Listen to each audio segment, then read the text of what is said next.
Chers frères et sœurs, bienvenue à tous pour ce culte à l'église d'Alésia et en ligne.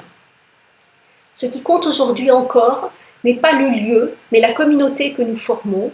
Nous formons une communauté en Christ et c'est pour cela que nous partageons ce culte aujourd'hui.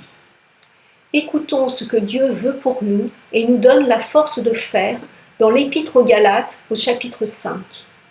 Mais vous, frères, vous avez été appelés à la liberté. Seulement, ne faites pas de cette liberté un prétexte pour vivre selon les désirs de votre propre nature. Au contraire, laissez-vous guider par l'amour pour vous mettre au service les uns des autres. Car toute loi se résume dans ce seul commandement. Tu dois aimer ton prochain comme toi-même. Prions le Seigneur. Seigneur, dans notre prière, nous sommes invités à reconnaître notre fragilité et nos péchés. Tu nous as assurés de ta miséricorde par le Christ. Même si les collines venaient à s'ébranler, même si les montagnes venaient à changer de place, l'amour que j'ai pour toi ne changera jamais et mon alliance de paix avec toi restera inébranlable. C'est moi, le Seigneur, qui te le dis, moi qui te garde ma tendresse. Accorde-nous des cœurs reconnaissants, attentifs et disponibles. Amen. Reprenons ces paroles d'Ésaïe par le chant 1303 dans vos recueils.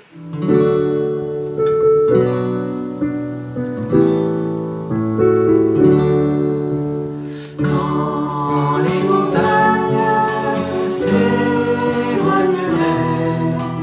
quand les collines chancelleraient,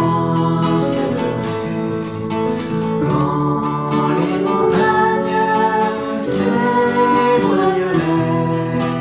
Dieu fera tout comme il promet. Mon amour, oui, mon amour ne s'éloignera point de toi. Mon amour, oui, mon amour ne s'éloignera point de toi. Quand les montagnes s'éloigneraient, quand les collines chancelleraient, quand les montagnes s'éloigneraient, Dieu fera tout comme il promet.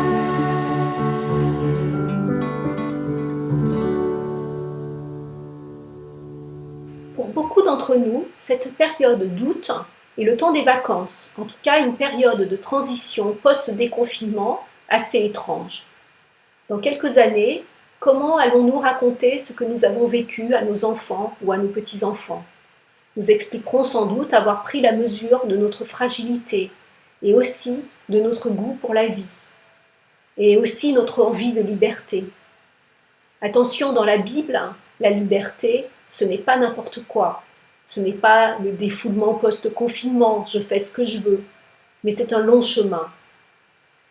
Comme les Hébreux de l'Exode, nous allons de la privation de la liberté vers la liberté avec une transition faite de liberté conditionnelle.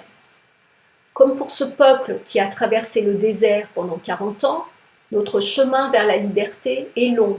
Il demande de la patience et de l'écoute. Lisons quelques versets dans Ésaïe 55. Allons, vous tous qui avez soif, voici de l'eau, venez. Même si vous n'avez pas d'argent, venez. Prenez de quoi manger, c'est gratuit. Achetez du vin ou du lait, c'est pour rien. Pourquoi dépenser votre argent pour ce qui ne nourrit pas? Pourquoi vous donner du mal pour ce qui ne rassasie pas? Écoutez-moi bien, et vous mangerez ce qui est bon. Vous vous régalerez de ce qu'il y a de meilleur. Accordez-moi votre attention et venez à moi. Écoutez-moi et vous vivrez.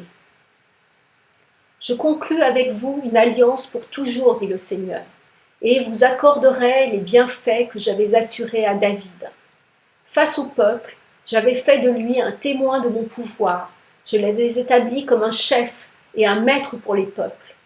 Eh bien, toi aussi, Israël, tu lanceras un appel à des étrangers, des inconnus, et ces gens qui t'ignoraient accourront vers toi. Ils viendront à cause de moi, le Seigneur ton Dieu, le Dieu saint d'Israël, qui t'accorde cet honneur. Recherchez le Seigneur, maintenant qu'il se laisse trouver. Faites appel à lui, maintenant qu'il est près de vous.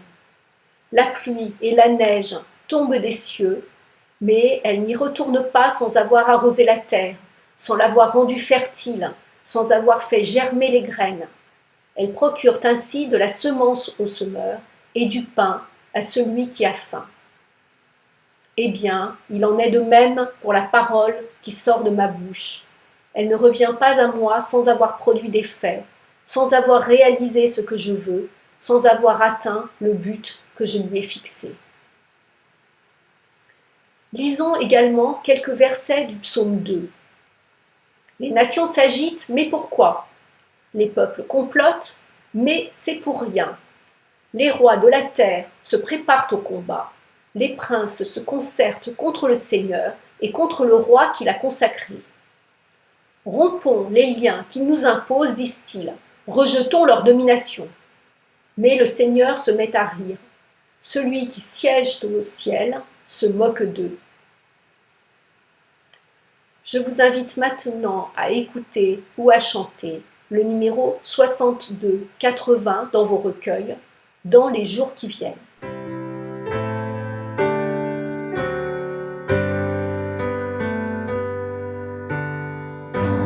Dans ces jours qui viennent,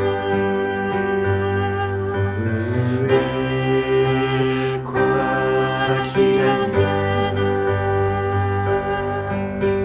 Dieu nous maintienne à jamais en paix.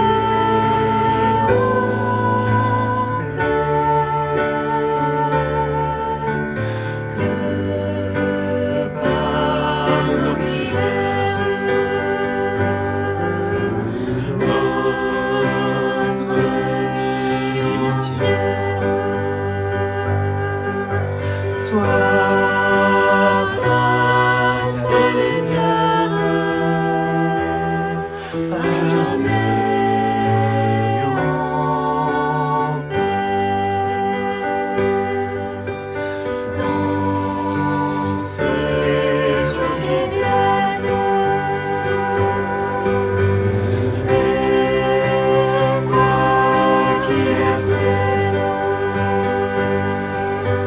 Dieu vous maintienne à jamais en paix.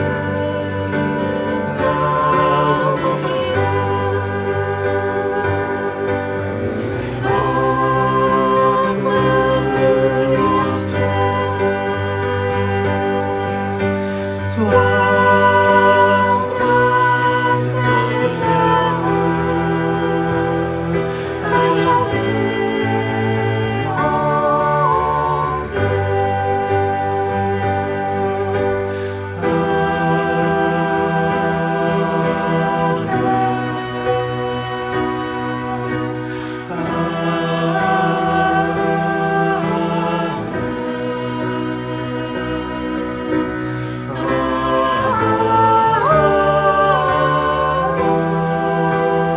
notre vie entière soit à Seigneur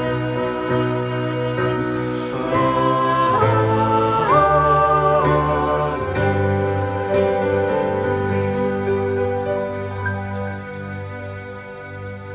Oui, les chemins de la liberté sont longs, mais les peuples s'agitent, comme nous, pour trouver des solutions face à notre situation.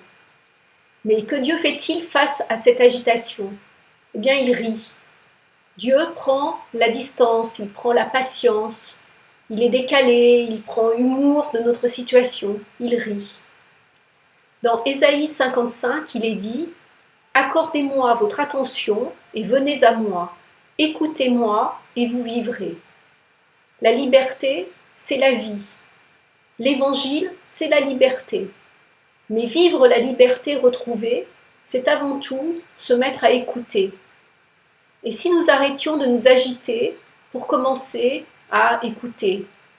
Apprenons à écouter Dieu à travers les textes bibliques.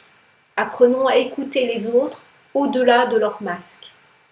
Et aussi, écoutons-nous, apprenons à nous connaître, à entendre ce que nous sommes et ce que nous vivons à l'intérieur de nous-mêmes. Toujours dans Ésaïe 55, au verset 11, il en est de même pour la parole qui sort de ma bouche. Elle ne revient pas à moi sans avoir produit d'effet, sans avoir réalisé ce que je veux, sans avoir atteint le but que je lui ai fixé. La liberté n'est pas une agitation. La liberté, ce n'est pas faire tout ce qu'on veut. La liberté, c'est d'avancer et de se laisser transformer par la vie, en donnant du sens à chaque instant que nous vivons. Et notre enjeu, c'est de savoir en quoi la parole que nous avons reçue et vécue nous a réellement transformés. Je vous invite maintenant à un moment de prière. Seigneur, nous voulons te remercier pour la liberté véritable que tu nous donnes. Nous voulons te demander ton aide, ta présence dans nos vies. Nous te prions de nous aider à prendre le recul, la réflexion nécessaire pour nous mettre à ton écoute et à celle de ceux qui nous entourent.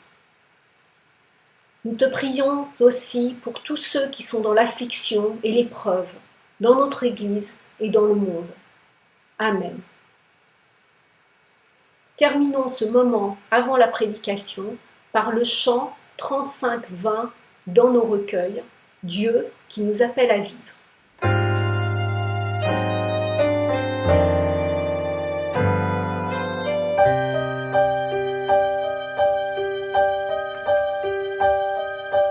Dieu qui nous appelle à vivre au combat de la liberté. Deuxième fois. Dieu qui nous appelle à vivre au combat de la liberté. Pour briser nos chaînes, fais en nous ce que tu dis. Pour briser nos chaînes, fais jaillir en nous l'esprit.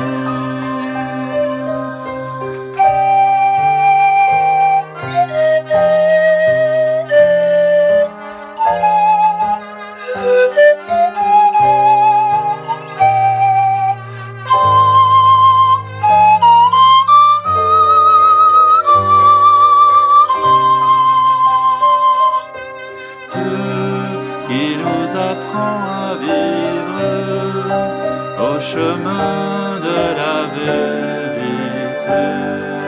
Deuxième fois. Dieu qui nous apprend à vivre au chemin de la vérité. Pour lever le jour, fais en nous ce que tu dis. Pour lever le jour, fais jaillir en nous l'esprit.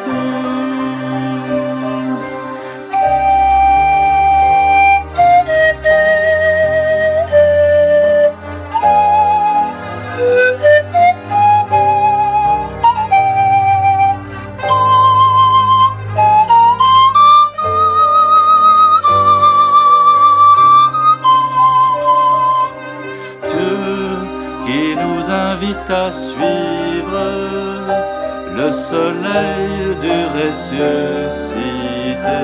Deuxième fois.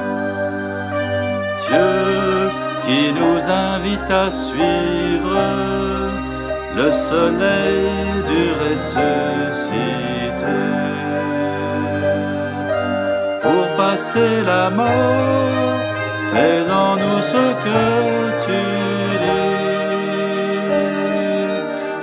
passer la main, fais jaillir en nous l'esprit.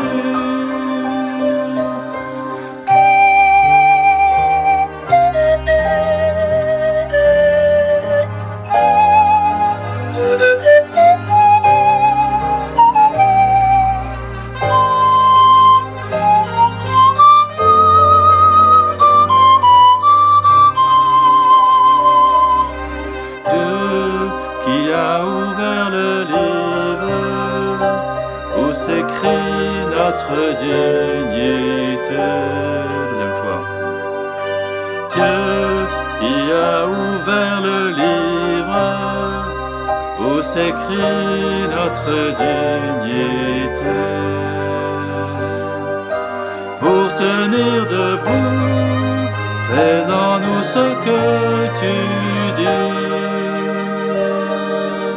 Pour tenir debout, fais jaillir en nous l'esprit.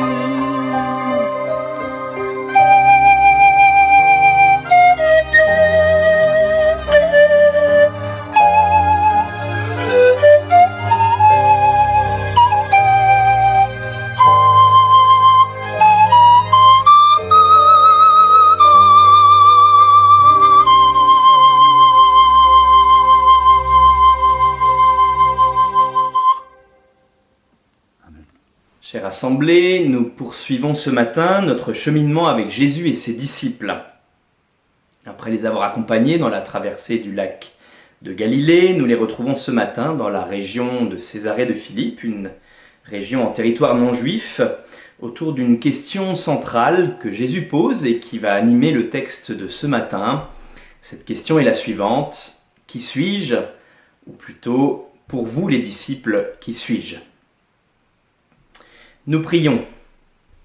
À tes disciples bien-aimés, Seigneur Jésus, tu as demandé « Et pour vous, qui suis-je » À nous qui sommes ici assemblés ce matin, tu poses cette même question « Et pour vous, qui suis-je » Que ton Esprit Saint nous soutienne au moment où nous sondons les profondeurs du chemin que tu fais en nous, et qu'il accompagne notre réponse à ton appel.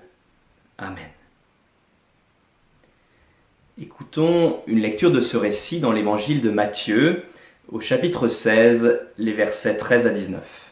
Jésus, arrivé dans la région de Césarée de Philippe, se mit à demander à ses disciples: au dire des gens, qui est le Fils de l'homme? Ils dirent: Pour les uns, Jean le baptiseur, pour d'autres, Élie, pour d'autres encore, Jérémie ou l'un des prophètes. Et pour vous, leur dit-il, qui suis-je? Simon-Pierre répondit: Toi tu es le Christ, le Fils du Dieu vivant. Jésus lui dit: Heureux es-tu, Simon, fils de Jonas, car ce ne sont pas la chair et le sang qui t'ont révélé cela, mais mon Père qui est dans les cieux.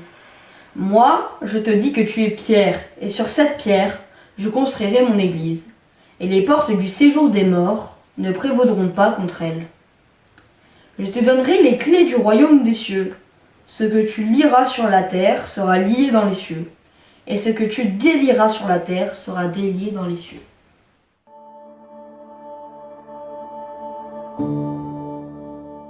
C'est Jésus qui est à l'initiative de ce passage. Beaucoup de passages dans l'Évangile nous présentent des personnes qui questionnent Jésus, dans un modèle un peu décrit de sagesse où les disciples viennent questionner le Maître parce qu'ils ont quelque chose à apprendre de lui. Ici, ce texte renverse cette habitude.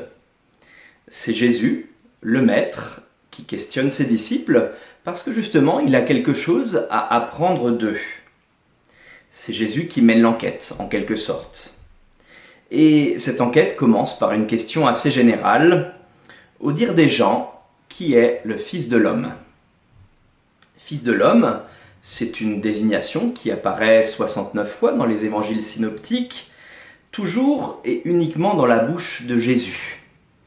C'est l'expression par laquelle Jésus aime se désigner lorsqu'il parle de lui-même et qui conserve un certain mystère dans l'identité qu'il révèle de Jésus. En utilisant cette formule introductive, Jésus choisit de ne pas se dévoiler et d'interroger justement un point de vue extérieur. Jésus sait très bien qui il est, il n'a besoin de personne pour l'apprendre de la bouche de quelqu'un d'autre, mais ce qui l'intéresse probablement dans ce texte, c'est de savoir comment il est reçu, comment il est perçu par ceux qui l'entourent. Premièrement, que disent les gens en général ? Que disent les gens ? Il s'agit d'un terme qui englobe tous les hommes, aussi bien les foules d'anonymes que les responsables religieux ou politiques. Jusque-là, Matthieu nous avait dressé un panorama de toutes les personnes qui s'interrogent sur Jésus, depuis Jean-Baptiste, qui se demande si Jésus est le Messie, jusqu'aux foules qui se demandent s'il est le fils de David, jusqu'aux pharisiens qui se demandent s'il a partie liée avec le démon, ou encore jusqu'à Nazareth, où l'on se demande si ce n'est pas là le fils du charpentier. Les disciples rapportent encore d'autres options. Pour les uns, tu es Jean le baptiseur, et l'évangile de Jean va nous apprendre que c'est l'option que retient Hérode. Ou encore, pour d'autres, tu es Élie, c'est un prophète un peu particulier parce qu'il a été enlevé directement au ciel sans mourir. Ou encore pour d'autres, Jérémie, ça c'est le prophète qui annonce le jugement. Ou encore, d'une manière plus générale, tu es un prophète dans une longue lignée de tous ceux que le peuple juif a déjà attendus et entendus. Un porte-parole de Dieu parmi d'autres. Bref, on dirait un petit peu que chacun y va de sa propre idée sur qui est ce Jésus. Alors, Jésus resserre un peu l'enquête et cette fois-ci, il s'adresse directement aux disciples. Et pour vous, qui suis-je ? Il y a ici un changement de registre. Les disciples ne rapportent plus seulement les paroles des autres, un point de vue qui leur est extérieur, qu'on peut appeler le point de vue de l'observateur, mais ils doivent prendre position eux-mêmes sur la question que Jésus leur adresse. C'est-à-dire que Jésus fait appel à un point de vue intérieur, qu'on peut aussi appeler le point de vue de l'agent. On passe du registre des faits, qui est le registre de l'observateur, qu'est-ce qui se passe, comment peut-on le décrire, au registre de l'interprétation, de l'expérience, du témoignage, qui est le registre de l'agent, mais pour vous, au fond de vous-même, qui suis-je ? Je ne pense pas qu'il faille opposer les deux registres, celui d'une connaissance de Dieu plus extérieure, nourrie de faits et d'observations, et celui d'une connaissance de Dieu plus intérieure, nourrie de l'interprétation de ces faits et de leur incorporation sous forme d'expérience et de témoignage. Dans la pratique, l'un n'existe pas sans l'autre, et les deux se nourrissent réciproquement. Quand Jean-Baptiste, par exemple, s'interroge sur Jésus, celui-ci le renvoie aux faits observables, au chapitre 11 de Matthieu. Allez raconter à Jean ce que vous entendez et voyez. Les aveugles retrouvent la vue, les infirmes marchent, les lépreux sont purifiés, les sourds entendent, les morts se réveillent, et la bonne nouvelle est annoncée aux pauvres. Et quand Jésus veut savoir où en sont ses disciples, il en appelle à l'interprétation des faits, à la synthèse, à l'incorporation des expériences que ceux-ci ont pu faire de lui. Si je devais prendre une comparaison, je dirais que c'est un peu comme un culte de baptême. D'un côté, dans le culte de baptême, souvent il y a un moment où on redit la foi de l'Église, le contenu factuel et objectif de la foi qui est souvent rapporté dans des confessions de foi un peu anciennes qu'on connaît, par exemple celle qui dit « Nous croyons en Dieu, créateur, Dieu le Père, créateur du ciel et de la terre, nous croyons en Jésus-Christ, son Fils unique, et nous connaissons la suite. » Et puis, d'un autre côté, il y a une deuxième sorte de foi qui va être dite dans ce culte du baptême. Souvent, c'est la foi du baptisé, qui est souvent exprimée justement par un témoignage dans lequel celui-ci rencontre de la synthèse du contenu expérientiel et personnel de la foi, de la manière particulière dont Dieu a surgi dans sa vie au gré de tel ou tel événement, de telle ou telle décision qu'il a pu prendre et mettre en œuvre. Et en s'intéressant à cet aspect, justement à ce deuxième aspect de la foi, qui est son aspect plus personnel, plus expérientiel, un professeur de psychologie mentionne que finalement, toute expérience spirituelle présente un double aspect. D'abord, il y a un aspect affectif, éprouvé, subi, c'est le premier sens du terme être affecté. Et puis ensuite, il y a un aspect interprétatif. Quelque chose est compris, quelque chose est connu, et tout d'un coup, de nouveaux horizons s'ouvrent, des transformations s'opèrent. Et il me semble que finalement, c'est un peu ce qui arrive à Pierre. Cette expérience profonde de Jésus qu'il a fait et qui se révèle maintenant dans la profession de foi qu'il est capable de rendre. Toi, tu es le Christ, le Fils du Dieu vivant. Eh bien, cette profession de foi, elle est d'abord plus subie que choisie. Jésus lui indique que cette profession de foi n'est pas de son propre registre, mais qu'elle est une révélation qui lui est donnée directement par le Père. Elle ne vient pas des éléments naturels qui composent sa personnalité, la chair et le sang. L'expérience spirituelle que vit Pierre est ainsi subie avant de devenir choisie. Et c'est quelque chose que l'on va retrouver dans l'ensemble des récits de vocation qui jalonnent le texte biblique et que l'on retrouve aujourd'hui encore quand certaines personnes rendent compte de la manière dont Dieu s'est révélé à elles. Je cite par exemple un pasteur protestant, Jean Lasserre, qui, dans un écrit biographique, rend compte de sa vocation pastorale en ces termes. « Les événements se précipitèrent alors. Je fus vivement ému par la cérémonie d'adieu de 2 pasteurs qui quittaient l'église de Lyon. Puis, une légère discussion avec mon professeur de calcul provoqua le drame intérieur. Désespoir de sentir ma vie manquer et brusquement un appel. Je veux que tu sois pasteur.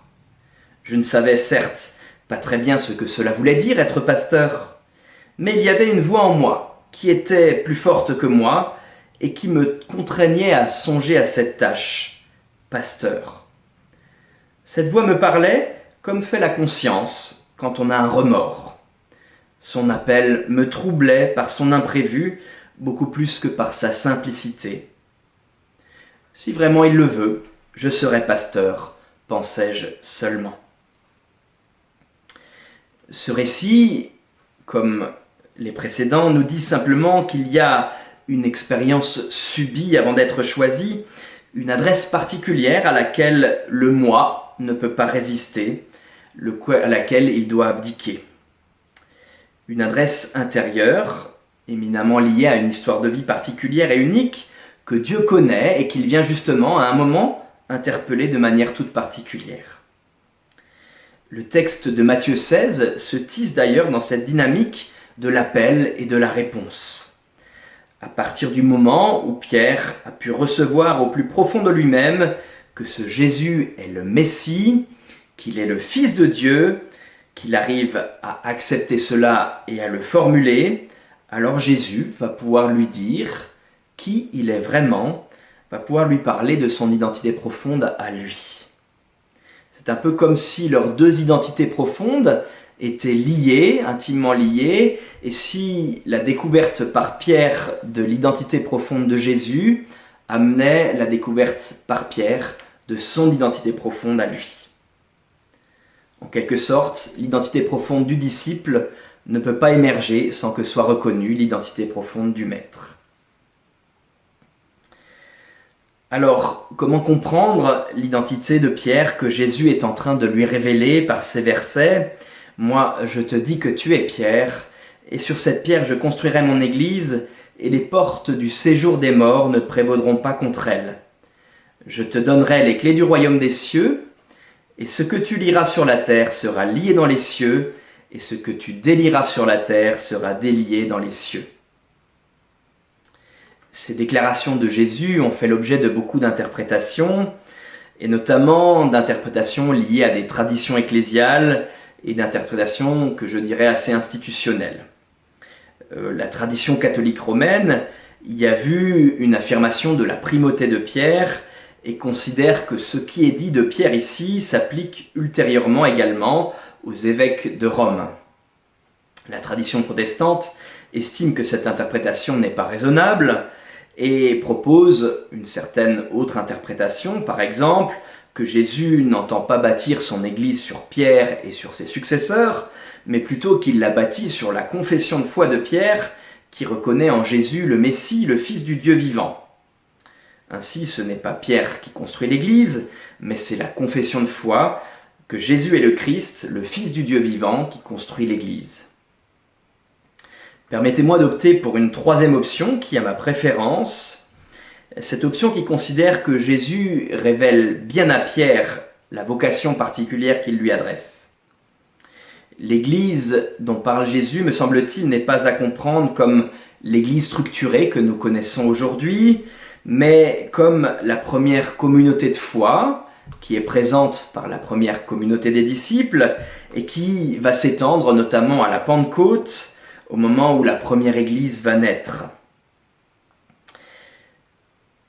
À ce moment, il me semble tout particulièrement, Pierre va agir pour ouvrir le royaume des cieux à l'ensemble du peuple d'Israël.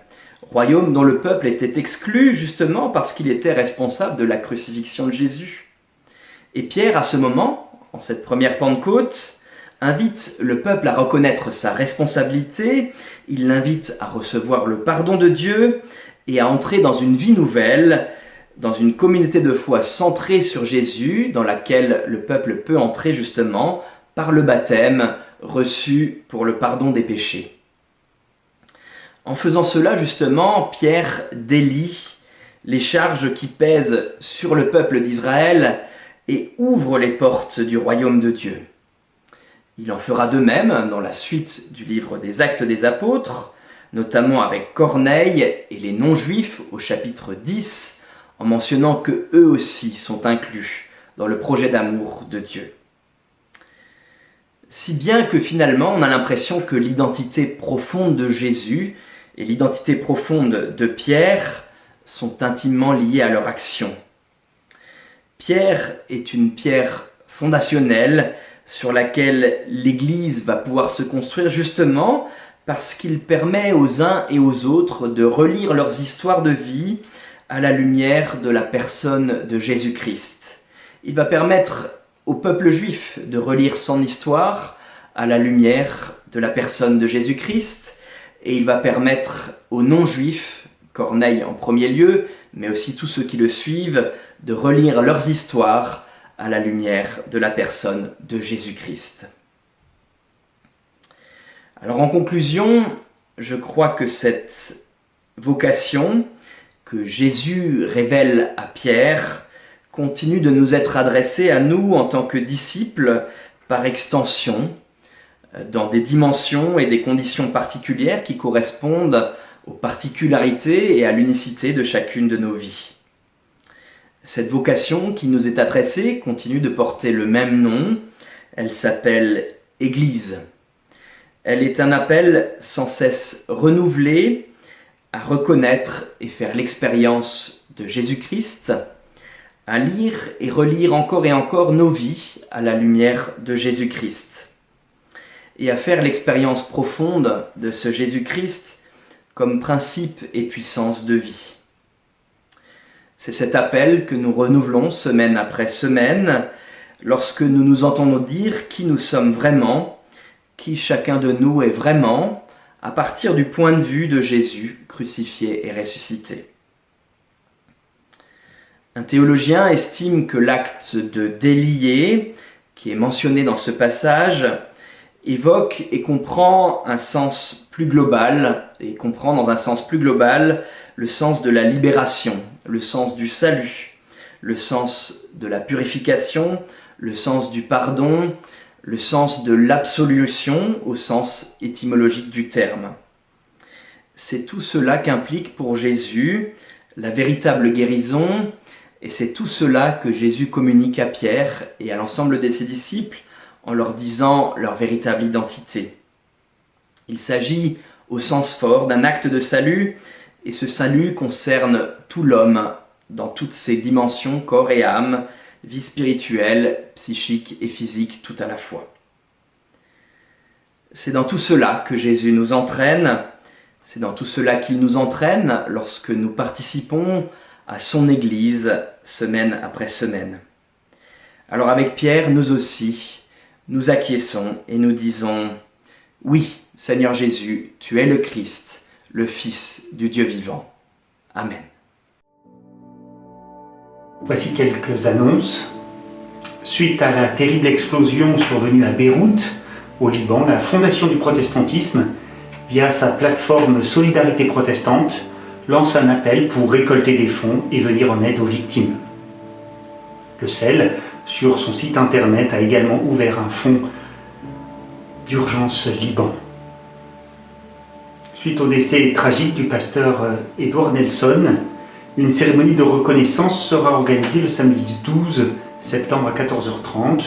Nous vous tiendrons informés de l'organisation en fonction de la capacité d'accueil et du lieu, mais une retransmission en ligne est déjà envisagée.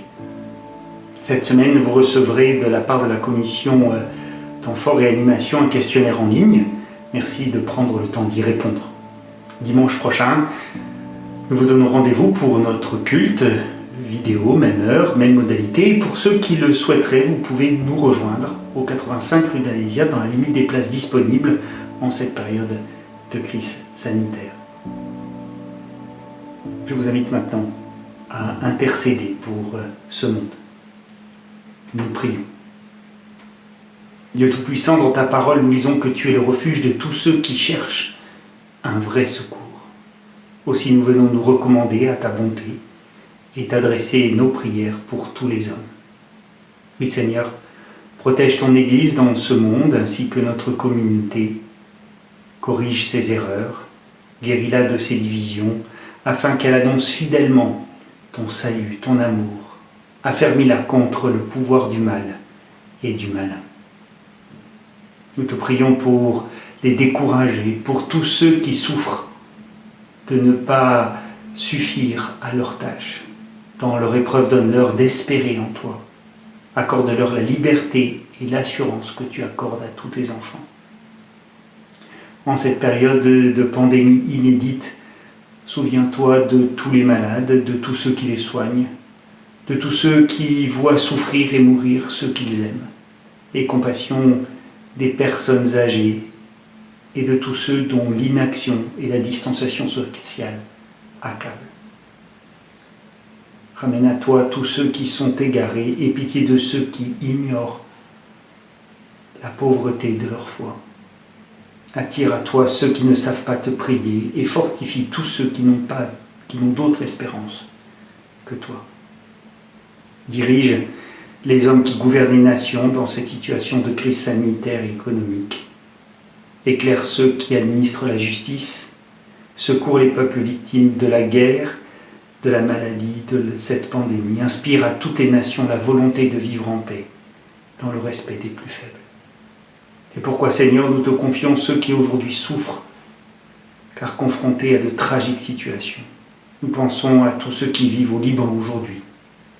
Nous te prions pour les familles des victimes de cette explosion, les organisations chrétiennes et non chrétiennes, pour les églises libanaises engagées aux côtés des victimes, pour les autorités libanaises et toute la population dans ce contexte de crise, les services et le personnel de santé prenant en charge les blessés, témoignage de l'Église dans un climat social tendu. Soutiens aussi la famille du pasteur Edward Nelson, victime d'un accident d'escalade. Son passage de 2 ans dans notre communauté nous a permis de connaître sa famille, que nous te confions, son épouse Laura et leurs 4 enfants. Aie pitié de chacun et soutiens chacun dans cette tragédie. Nous te prions pour notre monde qui souffre tant. En Éthiopie, par exemple, la population fait face actuellement à des essaims de sauterelles qui menacent les cultures de plusieurs familles. En Amérique latine, plusieurs pays comme le Brésil ou encore le Honduras sont victimes de fortes pluies ainsi que d'inondations qui ravagent et détruisent les maisons et de nombreuses personnes vivant déjà dans l'extrême pauvreté. En Asie, les Philippines, mais aussi au Bangladesh, ces pays ont été frappés de plein fouet par des saisons de typhons. Déjà fortement affectés par la pandémie, innombrables sont ces familles qui plongent à nouveau dans l'extrême pauvreté et perdent même le peu qu'ils ont.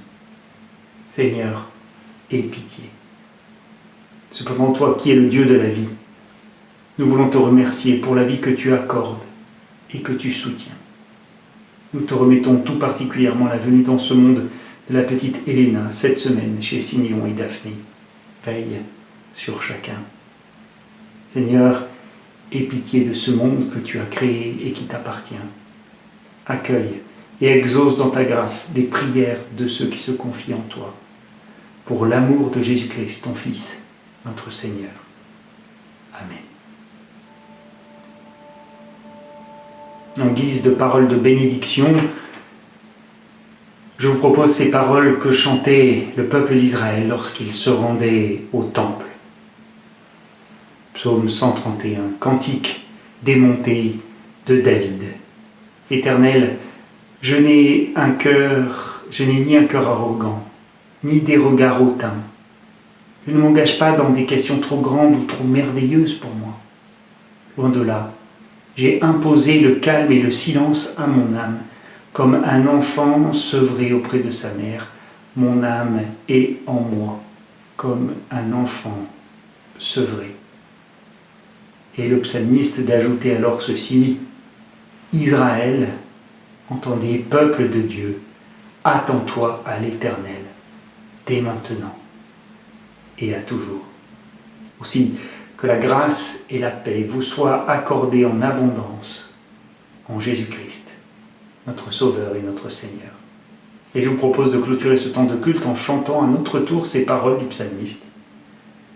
Je vous souhaite un bon dimanche, une bonne semaine à chacun et à chacune.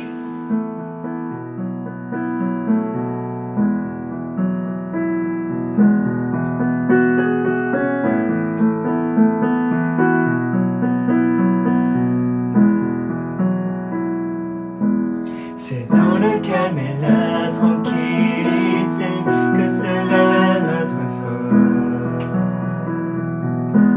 Et la confiance en ta fidélité sera notre paix.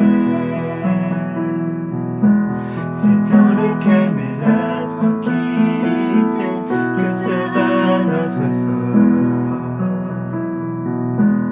Et la confiance en ta fidélité sera notre paix. Nous avons tant de peine à croire en tes promesses et à ne pas compter sur nos propres efforts. C'est dans le calme et la tranquillité que sera notre force. Et la confiance en ta fidélité sera notre paix.